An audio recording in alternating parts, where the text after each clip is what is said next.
fecc yi nga xam ni rek gis nañu ko Maître El Hadji Diouf doon ko fecc nag li nu mel sax wër réseaux sociaux yi fecc yooyu li ko waraloon kon mooy Maître El Hadji Diouf dafa doon maye doomam bu jigéen ginnaaw kon ndaje bi nga xam ne amoon nañu ko ñi ko jege itam nekkoon ca nag mu nekkoon ambiance bu neex boo xam ni wane nañu kon seen bopp ñoom avocat yi ginnaaw kon rek ndaje boobee ñu amoon ñu gis ni kon nag ngoyaan la ñu doon fecc kii di Maître El Hadji Diouf nag doon fecc ba tax na ñëpp rek di ko wax jamono ji ci réseaux sociaux yi di wax ni itam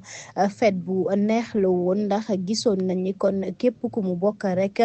fekke woon na ko. ci wàllu showbiz nag Wally Ballago Seck nekk ambassadeur bu 1xBet Wally nag mu mel ni sax ginnaaw ni mu meree kon ci yenn sénégalais yi nga xam ne ay ata ngi nii ñoo ngi doon wax rek jëm ci ni Wally day rek défendre lu jëm ci borom ñaari tur yi loolee nag moom mu nekk lu doy waar nekk itam loo xam ni daf ko rek daal di xuloo ba sonn ndax dem na ba génn di wax ni kon yile rek kàddu yi ñuy teg ca moom dara amu ci ndax moom waxul lenn lu jëm ci wàllu rek mbiru góor jigéen ndax deful seen promotion tey ji nag ñu gis ni def na rek publication ci ab vidéo ñeel kon wàllu rek lii di 1xBet fii ci Sénégal mu mel ni sax nag ab mayo bi nga xam ni sol na ko mu am ay couleur yu bare yu ci nekk tax na ñu bare itam di ci àddu loolee sax tax na Wally Seck itam di xamle kon nag ginnaaw bi ñu koy waxal ni jeu de hasard yooyee kon da koy def te l'islam maanaam diine l'islam da ko rek daal di ñaawlu mu mel ni sax lile ay nag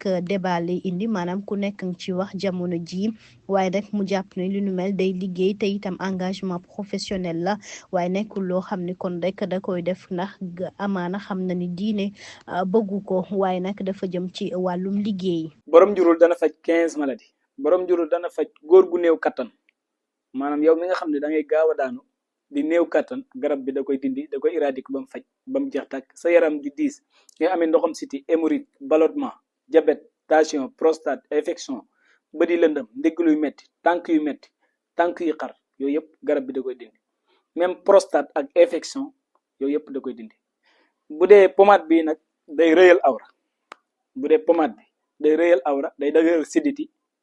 day yokk awra da koy rëyal day dëgëral siditi pommade bi moom loolu mooy njëriñam